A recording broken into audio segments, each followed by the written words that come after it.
The Raptors take another guard. And no, it's not me. Why?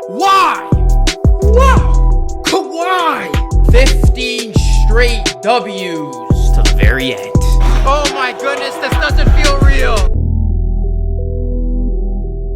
What is going on, Rosano Nation, Raptors Nation? Welcome back to another edition of Raps Report, a podcast where I talk about the Toronto Raptors and other NBA news. I'm your host, Luca Rosano, and the Raptors have made another draft selection. They did so late last night. First and foremost, again, I want to congratulate Malachi Flynn as he was selected with the 29th overall pick. A lot of you seem to like the pick. I did a reaction to the pick late last night, and so far, so good. A lot of Raptors fans are welcoming of Malachi Flynn, and they are excited to see what he has in store for this team. With the number 59 overall pick, the Raptors have selected Jalen Harris, another guard. He's from the University of Nevada.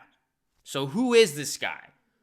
A lot of you might not know who he is. I'll be perfectly honest with all of you. I did not know who this was. Had to do some research, had to watch some highlights, had to do some digging about the Raptors' latest selection. So you take a look at Jalen Harris, 6'5" guard, and he led the Mountain West Conference with 21.6 points per game, along with 6.5 rebounds and 3.9 assists.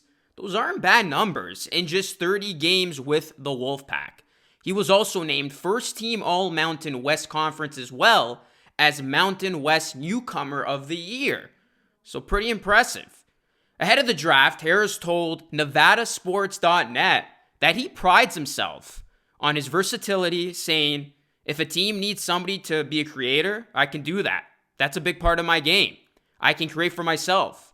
I can create for others." And then he went on to say, "I can play with the ball. I can play without the ball. I'm athletic. I can guard multiple positions and have a high IQ. The versatility part is big to my game." Based on his numbers, it does show that Harris can do multiple things, and he is, in fact, a natural scorer at just 22 years old. So I was actually watching some highlights of Jalen Harris, and I'm actually going to link to a YouTube video down below. You can check out this kid for yourself. He is a natural scorer. I mean, he can pop, he can shoot, spot-up shooter, come off screens, create his own shots, penetrate, dish to his teammates. He is a combo guard, and he's going to be somebody who I think is going to be utilized here and replace a guy like Terrence Davis. I mean, he does resemble Terrence Davis's game, and I mean, if Malachi Flynn wasn't the odds-on replacement for Terrence Davis, I think this guy just solidifies it. The Raptors going with two guards in the draft. A little bit of a surprise because I thought they were going to go with a big here. They do not. They must have seen something in Harris that they really liked. Another mature prospect that they're going to work with here. And the Raptors have Malachi Flynn and Jalen Harris as their two new guards to work with.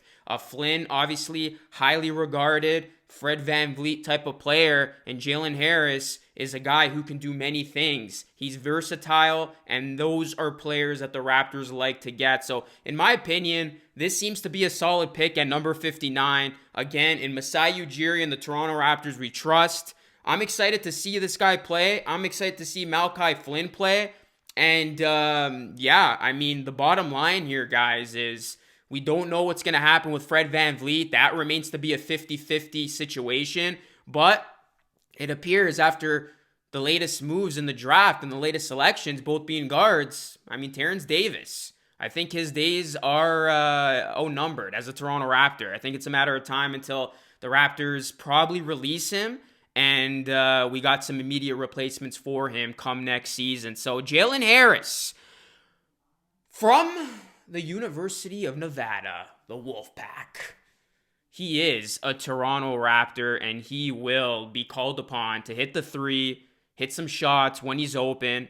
Again, he's a spot-up shooter, can create, and that's what you like to see. And his numbers are really impressive. Again, 21.6 points, 6.5 rebounds. He's a big body, so he can rebound at his position. That's good to see. and he did average close to 4 assists. So those are very versatile across the board numbers that you like to see from your latest draft selection. If I had to grade this Raptors draft, I would give them, I would say, a B+. I really thought the Raptors, holding themselves well in this draft. And again, I know my initial reaction to Malachi Flynn didn't seem to be super optimistic. That was because I was expecting the Raptors to go a little in a different direction. I mean, I had Trey Jones or, Nico Mannion on my mind. I'm not going to lie. But this selection, I'm fully embracing it. I fully expect it to be a good one. So hopefully these guys pan out. Hopefully these guys transpire as being, good Raptors and good contributors to our team. And yeah, I think the Raptors get a solid B+ in terms of their NBA draft grade. So what do you think of these selections? What do you think of this pick for the Raptors to close out the draft at number 59? Are you excited? Did you expect the Raptors to go with another player, or are you okay with this Jalen Harris selection? And again, what is your overall takeaway from the Raptors draft? Did you want to see the Raptors go with the big here, or are you okay with them getting 2 guards, again, with their guard situation uncertain at this point with Fred VanVleet and Terrence Davis? Let me know, guys. Be sure to like this video, subscribe to the channel if you are brand new, ring the bell so you stay notified on the latest. NBA free agency now is the next big chapter for the Toronto Raptors. What is going to happen? Will we bring back Fred? Will we bring back Ibaka? Who are we going to sign? What's going to happen? We're going to find out very, very soon as the NBA free agency period officially opens up tomorrow night at 6 p.m. Eastern. So something tells me that the Raptors are nowhere near done making moves. They get 2 solid draft picks. Now we will see how else they make this roster better going into next season, because the Raptors are going to need to upgrade the roster, especially after the Bucks have made some moves. The Sixers cleaned up nicely on draft day. They made a couple of moves for some shooters, bringing in Curry and ex-Raptor Danny Green. The Nets are rumored to get James Harden. Even if they don't get James Harden, they're going to be much better with a healthy Kyrie Irving and Kevin Durant. The Heat are going to get better. The Celtics are going to get better. So the Raptors need to get better, and we will see how this roster looks very, very soon. So I'm excited to bring it to all of you, Rosano Nation, Raptors Nation. Again, like, sub, share, follow me on social media so we can keep the conversation rolling, and become a channel member today for custom perks and emojis. You become a channel member, you'll get featured in the credits of every edition of Raps Report, a podcast where you can find here on YouTube, iTunes, Anchor, and Spotify. That's it for me. Raptors, clean up nicely on draft day, and I will catch you all again in my next show. Till next time, be great and stay blessed. Peace.